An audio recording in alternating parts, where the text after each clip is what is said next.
And everything changed when my father died when I was 12. He died inside a church gathering. He preached, he prayed, he did not open his eyes anymore. The cause of his death was aneurysm. Tatlong ugat niya sa utak ang pumutok, pero ang cause ng kanyang aneurysm was over-fatigue. When I knew that my father's death, the cause of my father's death was over-fatigue, I started to have this rage.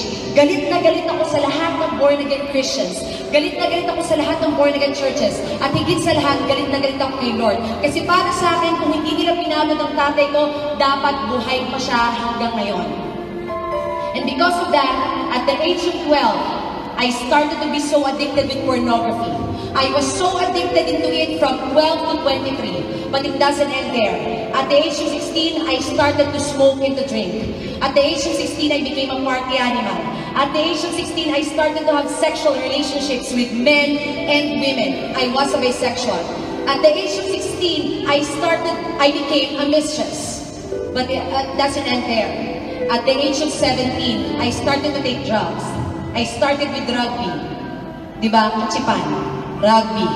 Ending up with the most expensive kind of drugs, capsulated and injectables. Then I thought I was coming back to the Lord when I became a victim of gang rape when I was 19. 3 men changed my life in a very, very different way. At dahil sa sobrang yabang ko, wala akong gustong pakinggan, marami akong gustong patunayan. At the age of 19, I decided na maging palaboy. For 6 months, literal, tumira ako sa lansangan. Dumating sa point na nangangalkal ako ng pagkain sa basurahan ng Jollibee. 6 months, tumira ako sa garbage dump site ng Baseco and Payatas. Sino namang mag-aakala na ang dating palaboy na yun ay magiging speaker niyo pa ngayon? But during that time, sa sobrang yabang ko, just for me to cope with my financial needs, I entered escort service. I was a prostitute from 19 to 23. But believe it or not, nakagraduate pa ako ng college. I graduated from Philippine Normal University, Education.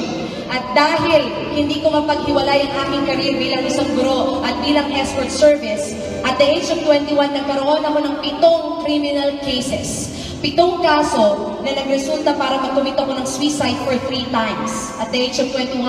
And ito din yung panahon na gusto kong patayin yung nanay ko at kuya ko dahil nag-decide sila na parehong magtuloy sa ministry. And para sa akin, feeling ko, pinili nila ang Diyos over me.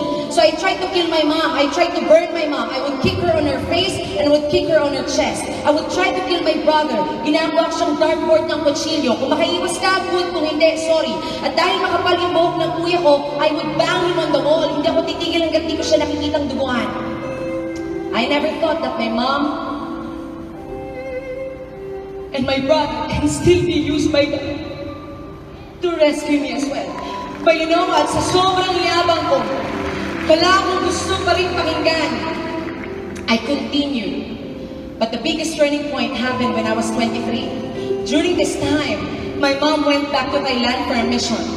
At hindi na po alam ng mama ko ang gagawin sa buhay ko. So one night, my mom prayed. And her prayer was, Lord, kung hindi mo napapakinabangan at ng bansang Pilipinas si Abigail, kunin mo na siya. Kaya mag-ingat kayo. Baka yung nanay niyo, nananalangin na rin ng gano'n. Kaya pag-uwi niyo ng bahay after puso conference, maglaba kayo kahit walang maruming damit. But kidding aside, exactly that night when my mom prayed, I was found inside my apartment in Ermita, literal, kulay talong, overdosed. And that moment changed my life until now. I thought when I die, I would go to heaven for 2 main reasons. Because number 1, I'm a daughter of a pastor. And number 2, believe it or not, habang ginagawa ko lahat ng kalokohan from 12 to 23, I was just like you. I was still active inside the church. Suki ako lahat ng youth camp. Suki ako lahat ng conferences. That's why it's not because you are inside the church, you have the heart of God. It is very much easy to fake that outside you're okay, but deep inside you're not. It is very much easy to fake that outside you're smiling, but deep inside you're dying. In my case, I faked it for 11 solid years. In that moment, the Lord allowed me to see a vision of myself not in heaven, but in hell. Every time people would ask me what I remember during my deathbed, I had one specific moment. I was shouting out loud to the Lord and I said, Lord, one last chance! One last chance! Ibalik mo lang yung buhay ko. Promise ko sa'yo, pagsasawaan ko to hanggang pagtanda ko. And the Lord brought back my life. And a group of Christian people entered me into the rehabilitation program. After 2 years, nakalabas ako ng rehab. And that's the time GMA7 got the story. It was first aired on Tanikala sa isang iglap played by Castro and MMK last year. And when I got married, with Kapuso mo Jessica Soho, the story of my husband and our love story and the story of Rescue Kabataan. But my biggest breakthrough aside from marriage is when the Lord gave me the movement called Rescue Kabataan. I started it June 11, 2015 until President Duterte, through Chairperson Isa Sigera, asked me to collaborate with them. Year 2016, they asked Rescue Kabataan to saturate all the campuses all over the Philippines, legal. 18,800 campuses to do Rescue Kabataan and has a lifetime memorandum of agreement with the Department of Education, Philippines. Wow! And lastly, year 2017, when the President sent us to Russia for the World Festival of Youth Leaders and Students. 188 countries were there, 33,000 national government leaders mula sa Presidente ng Pababa.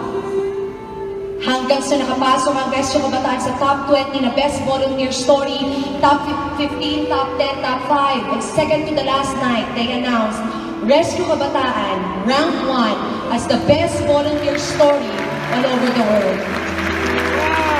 As I end, who would have thought